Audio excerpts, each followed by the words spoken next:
Hello everyone, I am Andrea Guillermo. Today, I will show you a sample lesson plan in Social Studies in Grade 4 and Grade 6. First is layunin o yung tinatawag nating objectives. Usually kasi kapag gumagawa tayo ng lesson plan, meron itong 3 objectives. Or yung tinatawag nating CAP na dapat nating matarget when it comes gumagawa tayo ng lesson plan. Ito na nga yung cognitive, affective, and psychomotor. Next is paksang aralin. Paksa, kung ano yung topic na gagawan mo ng lesson plan. And next is sanggunian. Kung anong reference, kung saang reference mo ba siya nakuha.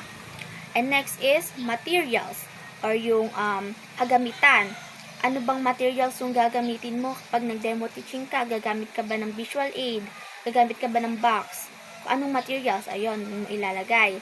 And then, pagpapahalaga. Kung ano ba yung values integration na meron yung lesson plan mo, yung lesson na i-deliver mo. Next is pamamaraan. Andito na nga yung panimulang gawain. Siyempre, usually, balitaan or yung greetings na sinasabi. Diba kapag nagtuturo tayo sa mga students natin, binabati natin sila like, good morning class, kumusta kayo? Ganon. And then number 2 is pagsasanay. Dito pwede tayo magpalaro after nating magbalitaan. And then number 3 is balik-aral. Pwede usually ang ginagawa natin dito is yung mga magtatanong tayo kung may natandaan ba sila sa mga previous lesson natin. Diba? Ayun, balik-aral. Or i-review natin sila kung may natandaan pa ba sila sa last topic na diniscuss natin sa kanila. Next is paglinang ng gawain. First is paghahanda. Dito na nga papasok yung tinatawag nating motivation, which is magbibigay tayo ng brief information, konting clue, ano nga ba yung paksa na tatalakayin natin ngayong araw.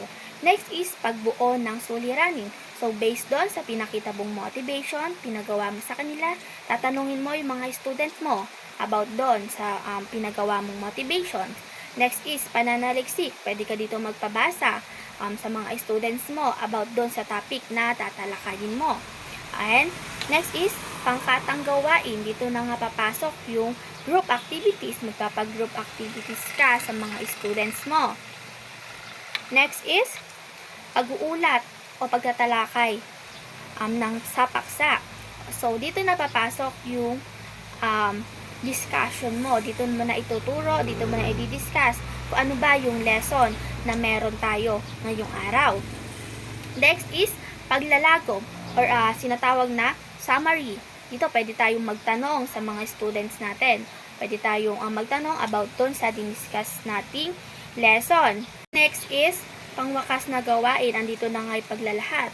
Pwede ka dito yung tinatawag natin generalization. Pwede ka rin dito magtanong sa mga students mo about dun sa natutunan nila, sa diniscuss mo. Next is paglalapat or yung tinatawag nating application. So, dito pwede ka na magbigay dito ng activities sa mga student mo. And next is pagtataya. Pwede ka, or yung tinatawag nating quiz. Ayan. Dito ka na magbibigay ng quiz. And last is takdang aralin o yung tinatawag nating assignment.